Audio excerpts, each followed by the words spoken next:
132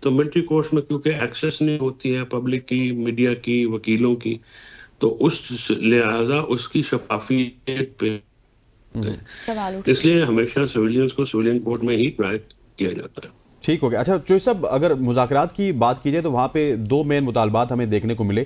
ایک بانی P T I اور اسیران کی رہائی کا مطالبہ ہے، اور دوسرا یہی جو آپ بات کر رہے ہیں کہ ان کو کوئی جوڈیشل کمیشن بنایا جائے، وہاں پہ آ کے ان کی سزاؤں کو ڈٹرمن کیا جائے. واٹس ایور پہلے تو یہ ڈٹرمن کیا جائے کہ انہوں نے کیا، لیکن کیا وجہ ہے کہ پاکستان تحریک انصاف جو کہ اس کو 1 ہفتے کا وقت بھی ملا تھا لیکن تحریری طور پہ انہوں نے کچھ بھی نہیں دیا، صرف زبانی کا نامی باتیں ہوئی، اور ابھی تحریری طور پہ واپس دینے کے لیے انہوں نے ملاقات کا وقت مانگا ہے. یہ اس کی وجہ ہے نا کہ ہم دیکھیں، ہمیں اپنی سیاسی ساکھ کو بھی ملحوظ رکھنا ہوتا ہے، ہمیں اپنی سیاسی جو ریپوٹیشن ہے اس کا بھی خیال ہوتا ہے. ہم کوئی اپنا حق مانگ رہے ہیں، ہم بھیک تو نہیں مانگ رہے، ہم ان سے کوئی ایسی چیز رعایت کی درخواست نہیں کر رہے. ہم یہ کہہ رہے ہیں کہ ہمیں آئین اور قانون کے مطابق ٹریٹ کیا جائے. تو اگر ون سائیڈڈ رائٹنگ چلا جاتا ہے اور دوسری سائڈ ہمیں نہیں دیتی ہے تو پھر تاثر یہ جاتا ہے جیسے ہم ان سے کوئی رعایت مانگ رہے ہیں. تو ہم رعایت نہیں مانگ رہے ہیں، ہم ان سے گفتگو کر رہے ہیں، اور گفتگو کرتے ہوئے ہم اپنا حق مانگ رہے ہیں جو کہ آئین اور قانون کے مطابق ہمارا بنیادی حق ہے، جس کی آئین ہمیں گارنٹی دیتا ہے. اور ہم نے اس لیے جو ہے وہ تحریری طور پہ 2 ہی ہمارے مطالبات ہیں، وہ ہر جگہ پہ آئے ہوئے ہیں. ان کے علاوہ تیسرا مطالبہ ہمارا ابھی نہیں ہے. ہم نے مینڈیٹ اور 26ویں ترمیم کا رول بیک، الیکشن کا مینڈیٹ واپس کرنا اور 26ویں ترمیم کا رول بیک کرنا، ہم نے اس کو بیک برنر پہ رکھا ہے. یعنی ہم سمجھتے ہیں یہ ٹائم ٹیکنگ مطالبات ہیں. تو اگر عمران خان صاحب کو عملی سیاست میں دوبارہ حصہ لینے دیا جائے، اور عمران خان صاحب بہت سب سے زیادہ ریلیونٹ اچھا چودھری صاحب، آپ سن پا رہے ہیں تو یہ بتائیے گا کہ اس کی کوئی خاص وجہ ہے؟ کیونکہ میں اسی طرف آ رہی تھی، جیسے ابھی آپ نے 26ویں آئینی ترامیم کے حوالے سے ہمارا رابطہ منقطع ہو چکا ہے، واپس ان سے رابطہ کرتے ہیں. چودھری صاحب موجود تھے ہمارے ساتھ جو کہ بڑا پریسائسلی بتا رہے تھے کہ کس طرح سے مذاکرات کو آگے بڑھایا جائے گا. لیکن جو گورنمنٹ ہے وہ تو کچھ اور بات کرتے ہوئے نظر آ رہی ہے. کل عرفان صدیقی صاحب نے بھی بات کی، انہوں نے کہا کہ قیدیوں کے حوالے سے کہہ رہے تھے نا، لیکن انہوں نے کہا کہ یہ ڈیلے ہماری طرف سے نہیں ہے، یہ ڈیلے پاکستان تحریک انصاف کی جانب سے. ہم نے جو پچھلے 5-6 دن کا ٹائم دیا تھا وہ اسی وجہ سے دیا تھا کہ تحریری طور پہ ہمیں دیں.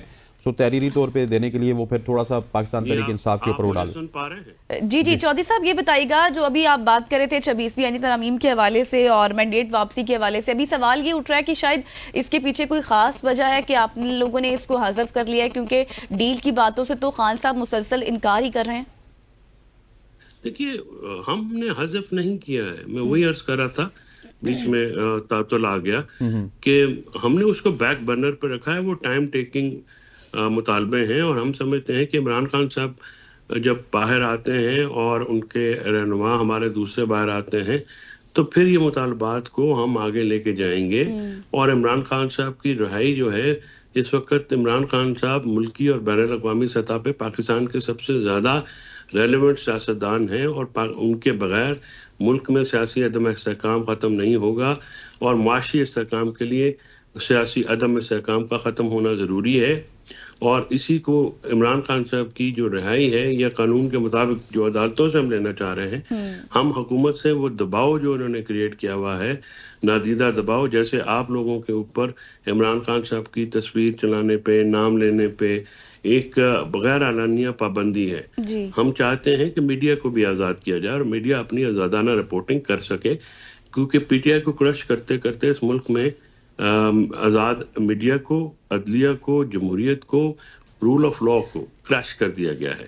ہم چاہتے ہیں کہ ملک میں نارملیسی بحال ہو، اور ہمارا جو ایک کردار ہے، سیاسی کردار ہے تحریک انصاف اور عمران خان صاحب کا، اس کو ریکگنائز کر کے اس کو، جس طرح باقی ساری جماعتوں اور لیڈران کو یہ اجازت ہے، ہمیں بھی قانون اور آئین کے دائرے کے اندر رہتے رہتے ہمیں اس کی اجازت ہونی چاہیے. یہ ہمارا بنیادی حق ہے. پاکستانی ریاست کے شہری ہونے کے ناطے سے ہمارا کوئی مطالبہ غیر آئینی، غیر بلا جواز نہیں ہے، غیر قانونی نہیں ہے. ہم آئین اور قانون کے اندر رہتے ہوئے ہی اپنے مطالبات کر رہے ہیں، اور توقع رکھتے ہیں کہ اس کے اوپر مثبت جواب دیا جائے گا. اچھا شارٹلی سر، اگر 30 سیکنڈ میں بتا دیں، ہم بریک کی طرف جا رہے ہیں، کہ مذاکرات کو بہت سارے لوگ کہہ رہے ہیں مذاکرات، سو آپ کو مذاکرات سے کوئی امید ہے چوئی صاحب؟ دیکھیں، مذاکرات سے اگر کر رہے ہیں تو امید تو ہونی چاہیے. دیکھیں، اگر امید نہیں ہوتی تو